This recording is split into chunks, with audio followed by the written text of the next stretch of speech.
I don't know if this is going to fare well for me. What? I mean, I know this country, I know where it is, but like, you're screwed, Smriti. Hello, and welcome to a new video. My name is Smriti, and I like to read books. And the month of May is AAPI month, which is Asian and Pacific American month, like Heritage Month, and that is a US thing. But honestly, any excuse for me to read from Asian countries, I will take. So the very cool YouTuber Cindy, or Reading with Cindy, or now just with Cindy, hosts like a Asian readathon sort of thing every year in this month, and I have participated in the past and thought I would participate again because, as I've said, any excuse to read Asian books. I am excited, but I have come up with a sort of cuckoo plan, um, and I don't know if this is going to fare well for me, but let us see. So, essentially, what I'm going to do is I'm going to spin a wheel on like my phone, because I'm not going to actually create a wheel, but I'm going to spin a wheel of all Asian countries, and then let the wheel choose which country I will read from. Yeah, essentially what I plan to do is that I will spin like 6 times, and out of those 6 options I will choose at least 5 and read from those countries. So I don't know what the wheel will give me. Will it be a wheel of fortune or a wheel of you're screwed, Smriti? Alright, so I'm gonna just pull it up here and I will put it like here for you to see the screen recording. But essentially, I went on the internet and found a thing called Spin the Wheel app, Countries of Asia, and it is very colorful and pretty. So I am going to now just spin the wheel, I guess. Oh my god, I'm so nervous. Okay, here we go. And the first country is Sri Lanka. Okay, so for Sri Lanka, I have a lot of options. There are a lot of books that I do want to read from Sri Lanka that I actually do have.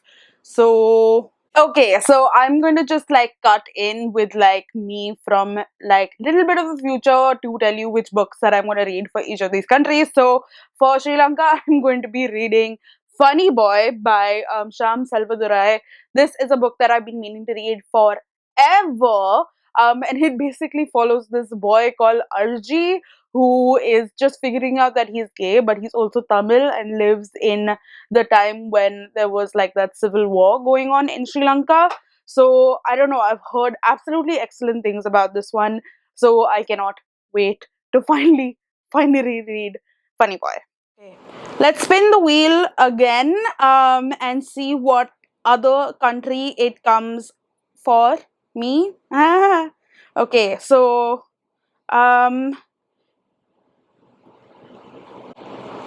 what? I mean, I know this country, I know where it is, but like, what? What? What am I gonna do with? Okay, I have to do some research. All right, so I will just put some research into this and try to find a book from Brunei.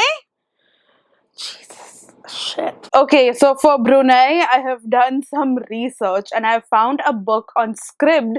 So it is free for me to read, haha. But it is called The Fisherman King by, what is her name? Kathrina Mohammed Daud. And she is a teacher in like the University of Brunei, and she has written this book, which is basically a book about like folklore as well as like Brunei in general and its history, but like in this fictional sort of form. And I don't quite know too much about it, but it's like something about royalty and this water village, and I'm not too sure, but it sounds exciting. And like Goodreads has some really good reviews about it as well. So I am excited to read a book that I probably wouldn't have if it weren't for this spin thing that I decided to do. So, yay me!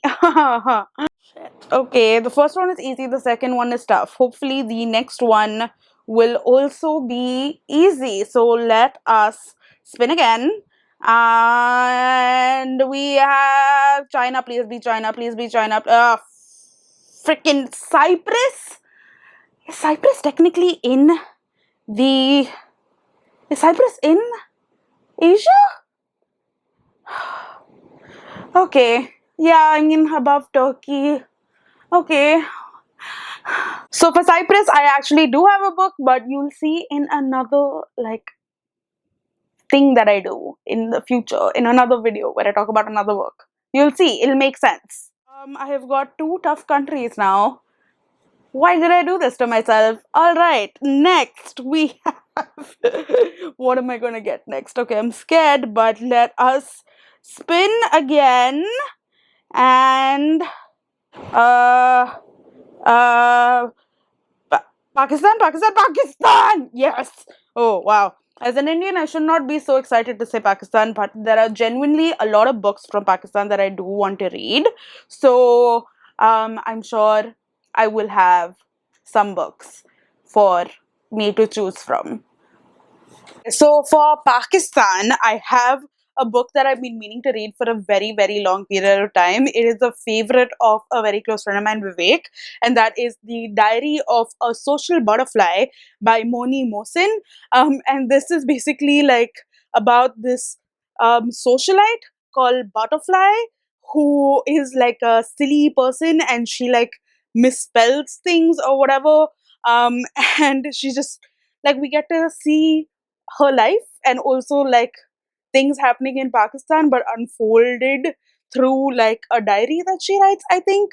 I'm not too sure. But like yeah, I have this book, but I also have like a sequel of this which like was sent to me by the publisher that I've been meaning to read for a long time, but I first needed to read this one. So yeah, I'm excited to finally get to this one, which is Diary of a Social Butterfly by Moni Mohsin. So all right, let's spin again. Last time, no, second last time, and we have got Myanmar.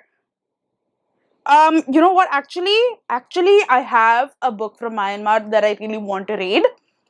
I have a book from Myanmar that I really want to read that is around here somewhere. Okay, so for Myanmar, I have a book that I've been meaning to read for a long period of time. I've had it on my TBR forever. And if you remember the Rohingya crisis that happened a long time back, we have this book which is First They Erased Our Name, a Rohingya Speaks. So it's by Habiburahman. Yeah, and it is like a book that recounts his journey and his life that he lived as a Rohingya in Myanmar and what all happened with him and the experiences that he sort of went through, and I think how he escaped. I'm not too sure, but yeah, I've been wanting to read this for a long period of time, so here we go. Not too bad. And then I think this is the last one. I've forgotten how many spins I've done, but like post Smriti will find out. So let's spin again. Turkey! Oh yeah. Okay, Turkey. I think that was the last spin, right? I think that was the last spin. I think I've done 6.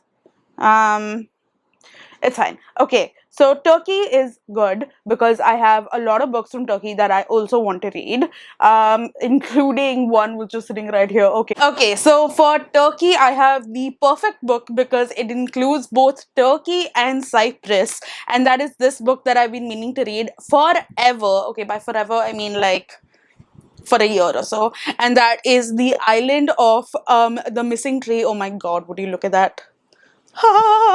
But this is basically set in Cyprus and it is by Elif Shafak, who is Turkish. So, and it's basically about like a love story that happened between a Turkish Cypriot and a Greek Cypriot. And I don't quite know too much about the history of Cyprus, but I know that there was a lot of animosity, and this was like a forbidden sort of love. But we get to hear from like their past, but also through the perspective of a fig tree, which I find really interesting. And a lot of people have absolutely loved this book. So, yeah, those are all the books that I plan to read because of this spinning thingy. That is so exciting. That is like, I wouldn't have selected these books just like randomly. So, I guess this thing is going well, but we will only find out once I start reading these books. So, on to me reading these books. Yay!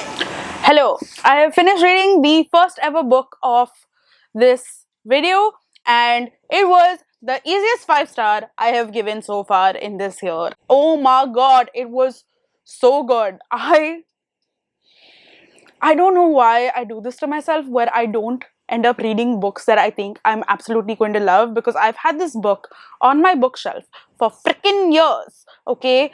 And I just didn't read it because I feel like, I don't know, some of these books, I feel like I have hyped them so much in my head and I feel like they're going to be amazing and I don't want to be disappointed, but I feel so bad that I haven't read this book before, because like I would have been screaming about this book like on rooftops, just telling people to read this book, because it is, I absolutely loved it. And like, if you don't watch any more of this video, just like this book, I don't know about the other books, hopefully they'll also be amazing. Because okay, I've gone on a rant, but what is this book about? It's basically, we're following this boy named Archie, and he is growing up in Sri Lanka right before like civil war tensions are sort of like happening between the Sinhalese and the Tamil. Now, if you don't know about this like thing much, first of all, you can Google it. Second, you can watch my video that I did on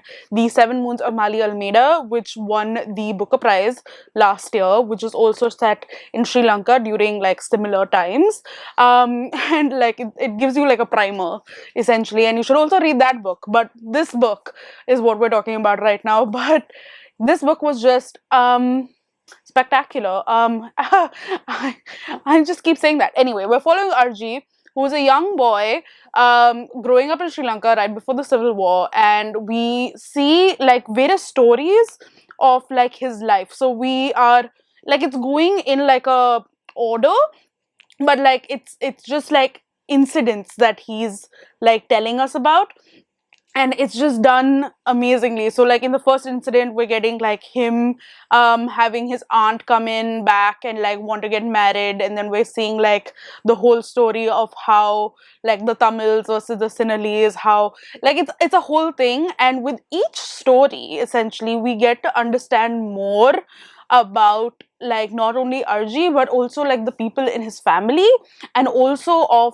this like sort of tension and things that are happening in Sri Lanka. So it's like slowly sort of like tells you about things that are happening, and it's done in this way which is just absolutely spectacular, because we are getting this from like a very innocent eyes, like you know, like this kid is like in school, he's probably in the 7th or 8th grade, I think, and like it's coming from like innocence, you know, but it's like innocence that's getting broken, but also it's about him figuring out that he's gay. So what that was like for example, like they would meet with all the cousins over this one day in the month, and like he would always play with his cousin sisters and not the brothers, because they would be playing like cricket or whatever, and they would play dress up like the bride and like all of that sort of stuff, and he would be the bride. And like it's how like then people were like, you can't, and like you know, just like people expecting him to adhere to like societal expectations,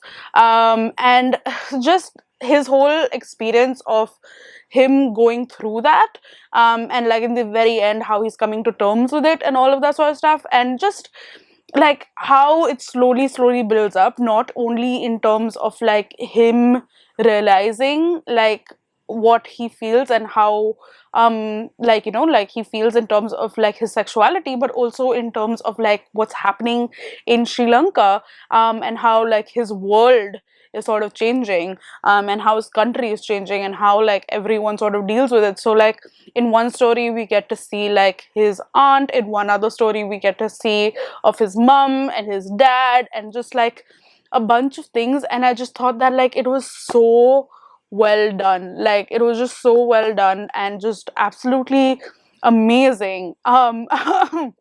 I don't think, like, you can see I have been talking about this and just I keep saying it's amazing, and it is, because I absolutely, I don't know, I cried during this book as well.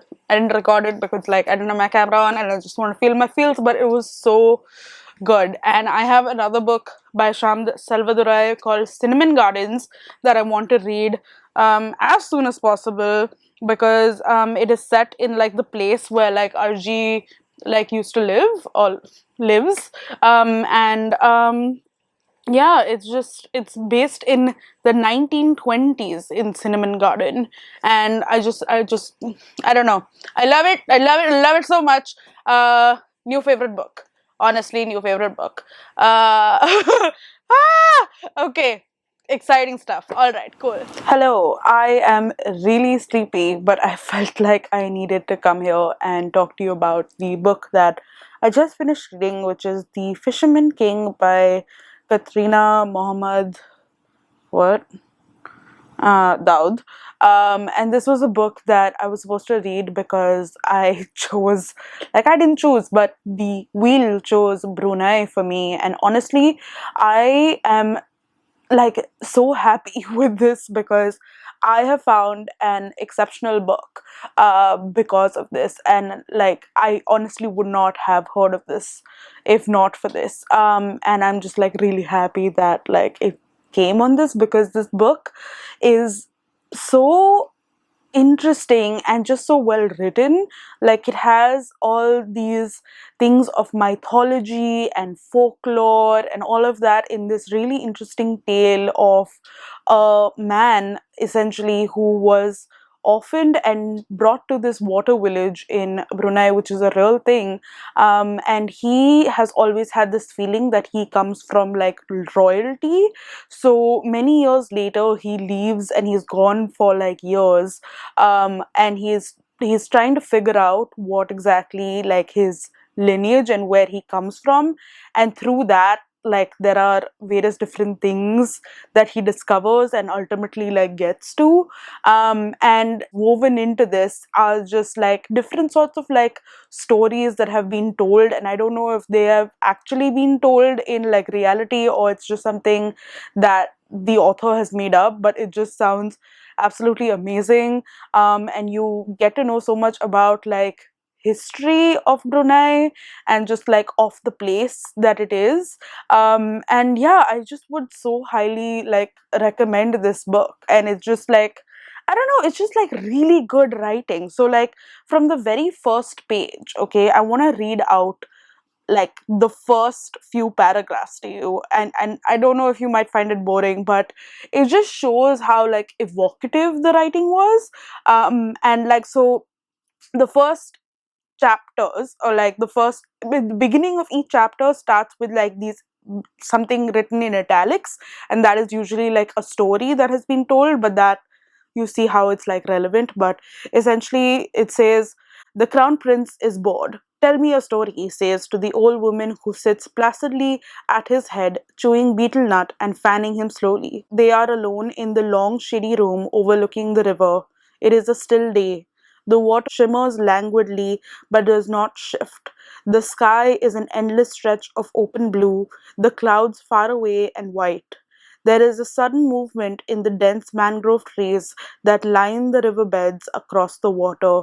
A bird shoots out, too distant to identify. I mean, first of all, isn't that just like the most, I don't know, like you can immediately picture it, like immediately picture it.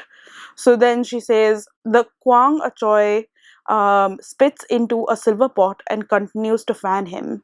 Her graying black hair is combed neatly back into a bun, her old skin liquid soft with creases. She looks unperturbed by the stifling heat, the everlastingness of the hot, calm afternoon. There is a comfortable weight in the air. It is the kind of afternoon that feels as if now is all there is, and there has never been any past, and there never will be any future. If I haven't sold you into reading this book by just reading the first few paragraphs of this book, I mean, I don't know what I'm saying, but like, it was so good. The end was the only like thing for me because it was a lot of action towards the end, and I got sort of confused. Like, I was just like, huh? And maybe it's because I'm like hella sleepy right now. I probably have to go back. Yeah, just to illustrate my point, I started yawning. But yeah, I probably have to go back in the morning or like later and just like read through the last bits as well. But like in general, it was just so well done. Characters amazing, writing absolutely stunning, and generally just such a wonderful book that completely surprised me. And like, I don't know, I'm just like in awe of it right now, actually. Like, I was just like, whoa, this is great. So yeah, you should definitely read it. If you do want to read it, it is free on Scribd. And if you want a Scribd membership, then you can get 2 months free if you use my link, and then I get 1 month free as well. Haha. But yeah, genuinely, apart from like the free months and all of that, I genuinely think that like people will like need to read this book because like I don't think many people have, and like I just think that it was really really interesting, except maybe the end, which I still am a little foggy on. But yeah, that's all for this part and reviewing this book. But I am just so like, I was so nervous getting into like reading a book from Brunei because I was like, I don't know what sort of literature comes out of there, but like holy shit, maybe I just need to like check out more stuff. So yeah, this was a very lovely lovely surprise. All right, I'm gonna go to sleep now. It is mango season and I am here eating them. It's my favorite time of the year. Like, I love mangoes, but anyway, matching with the color of mangoes is this book which I finished reading, and oh my god, this was so fun. It was just the most fun ever. Essentially, we are getting the diaries of Butterfly, who is like this uber wealthy woman who is married to like an uber wealthy man in Pakistan, and just all of the things that are going on in her life. And occasionally we get to understand what's also happening like in Pakistan in general and in the world.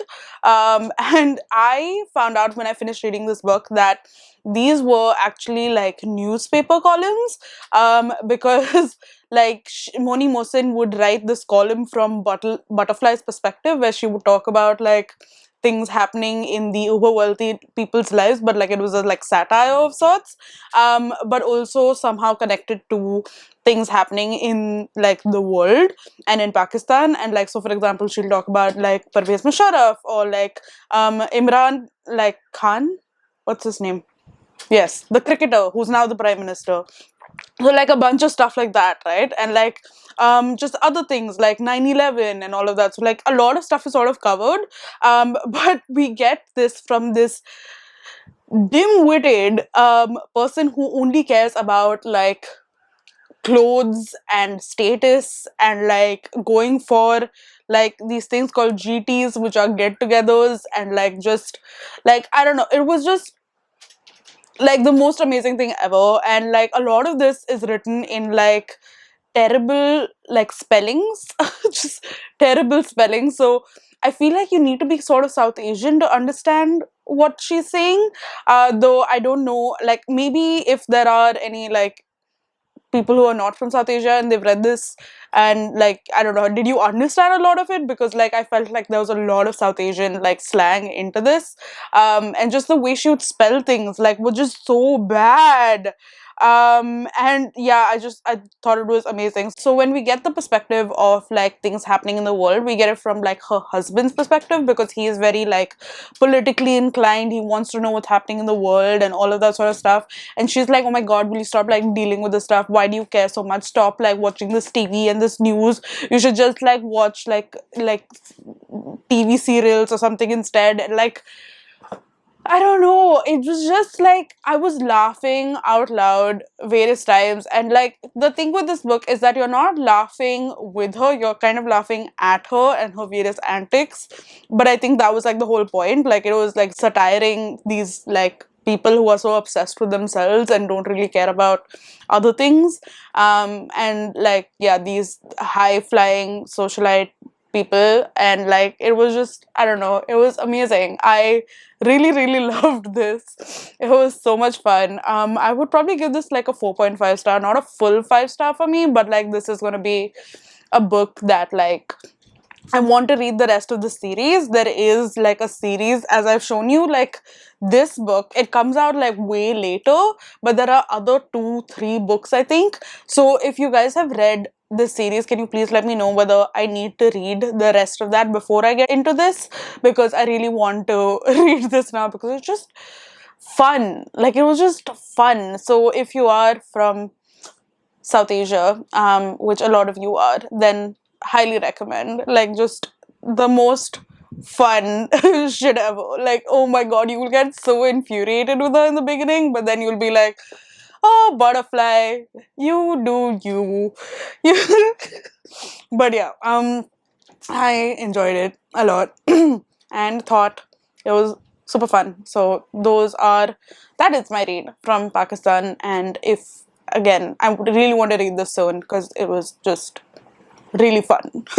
But yeah, that's that. Hello and good morning. I have just woken up a bit back and I am here to talk to you about the book that I read from Myanmar.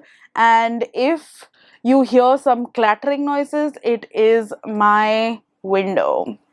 Anyway, point is, I have finished reading First They Erased Our Name, A Rohingya Speaks by Habiburahman. I seriously mispronounced his name when I was doing the introduction bit. And I felt embarrassed for myself even while I was saying it. So that's nice. But anyway, I finished reading this and it was quite a quick read, honestly, because it was written quite well.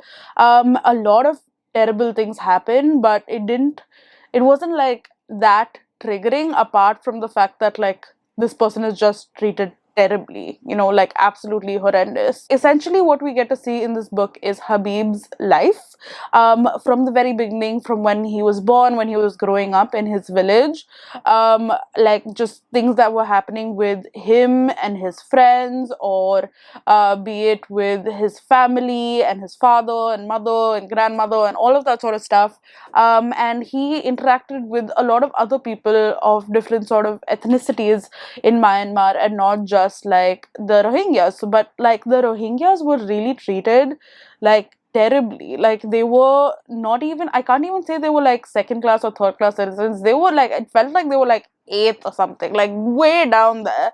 It was really bad how they were treated. It honestly felt so like dehumanizing. I don't know how they managed for all this while. And like when I had heard on the news that like this Rohingya crisis was happening because this ethnic cleansing of sort was sort of happening, and they were leaving the country, that's basically all I knew. I didn't know like much of what it was like for them before before like this terrible ethnic cleansing happened. And like Jesus, like it was just a lot. And essentially through this book we get to see him like growing up, as I've said, but also like him going to college and then ultimately trying to escape the country, and what that was like, and also like what happens post and how he was treated just all throughout, and all the sort of stuff that he had to go through, which was so like horrible. And like, yeah, I just was in shock reading this, thinking like, wow, someone had to deal with all of this. I would never. I would just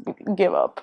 But like, really kudos to Habib and like the journey that he's gone through and where he is now. So essentially, this book was written in French first because he told his story to Sophie Ansel, who is French, and then it was later translated to English by, let me tell you, uh, Andrea Reese. And yeah, this is a really horrible book, but in a good way. Like, the horribleness is everything that happened in it, but I feel like it's something that like you need to know, because like this is part of our history, and like I don't know if many of us are sort of aware of what happened. And yeah, I just think that he did a really good job talking about like everything, and it was really cool to see how we have got to know how people were treated, how the Rohingyas were treated through one person's like experience. And yeah, I think like this was a really good read, and I would definitely recommend for people who want to know more about the world and Myanmar, and also just terribleness. But yeah, that is all for now. I'm gonna see you next with another review.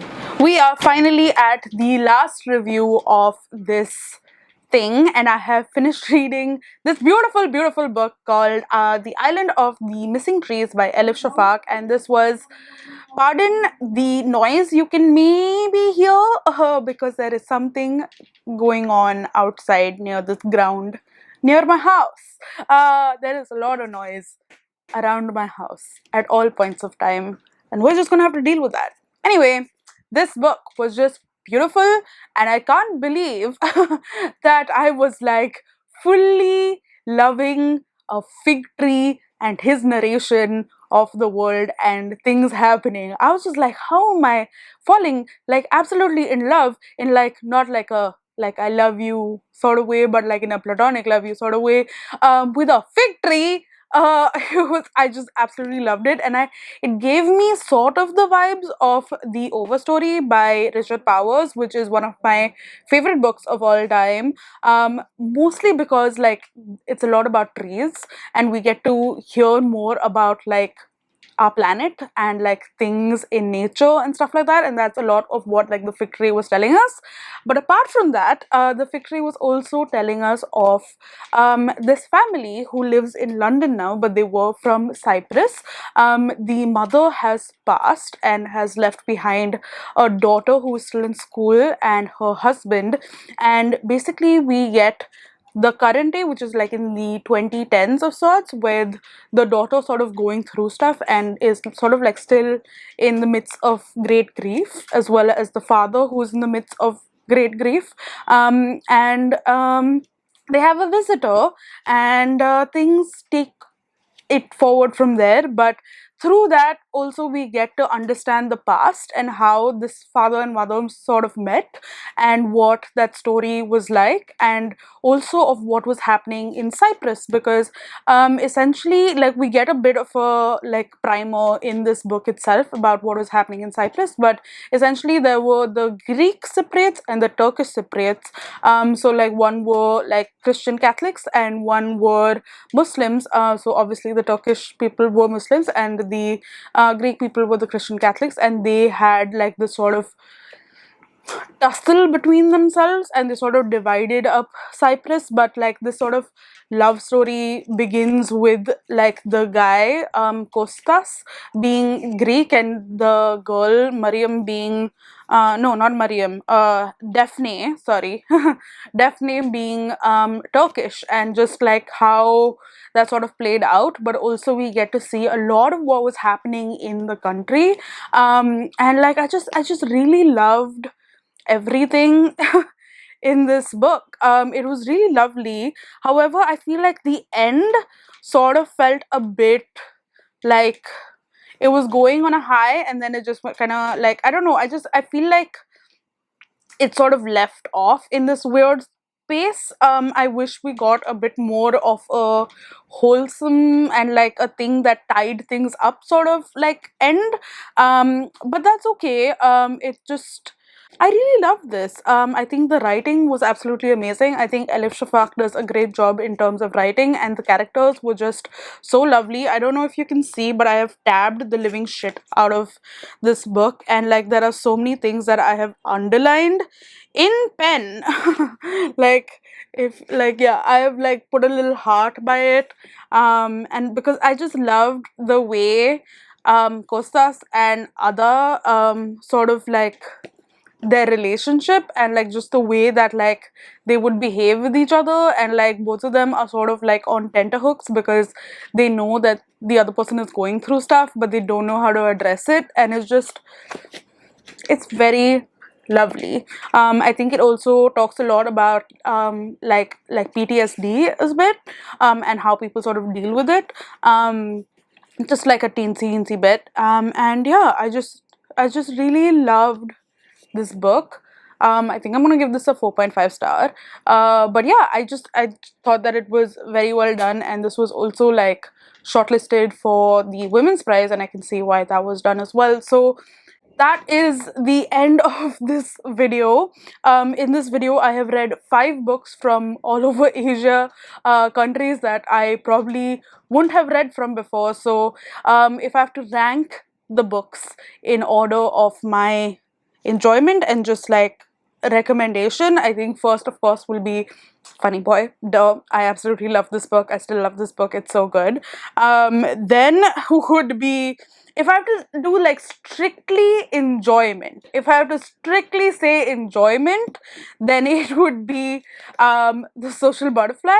But if I have to say like in terms of the prose and just how it was written and like how I felt while reading this book in terms of like the melancholic sort of thing, then it would be this book. So I think like it's sort of like they're two very different books, so you can't really compare, so I'm going to keep them on the same like what's it called, ranking, then after that I'm going to say first They Erased Our Name, because I just felt like it was written really well. It made you understand a lot of what was happening in the world, and like so good. And then the last one, though I absolutely love that book, it was so good, is The Fisherman King. And like just my god, that writing was so good. Her writing was excellent. And yeah, I would love to be like taught by her because her writing was just great. And yeah, I would basically recommend like each and every book that I have read in this video. I've had such a good time. And if you have had a good time in this video, then I do hope that you press the like button and subscribe if you want to, and push that bell icon so you get notified each and every time I put up a video. And that's about it for me. If you also want to tip me, there are all that information down in the description, because I have put a lot into this, and also like I don't know what I'm saying. Okay, that's all for now. Goodbye. I will see you in my next video, which is coming to you super soon. Okay, bye.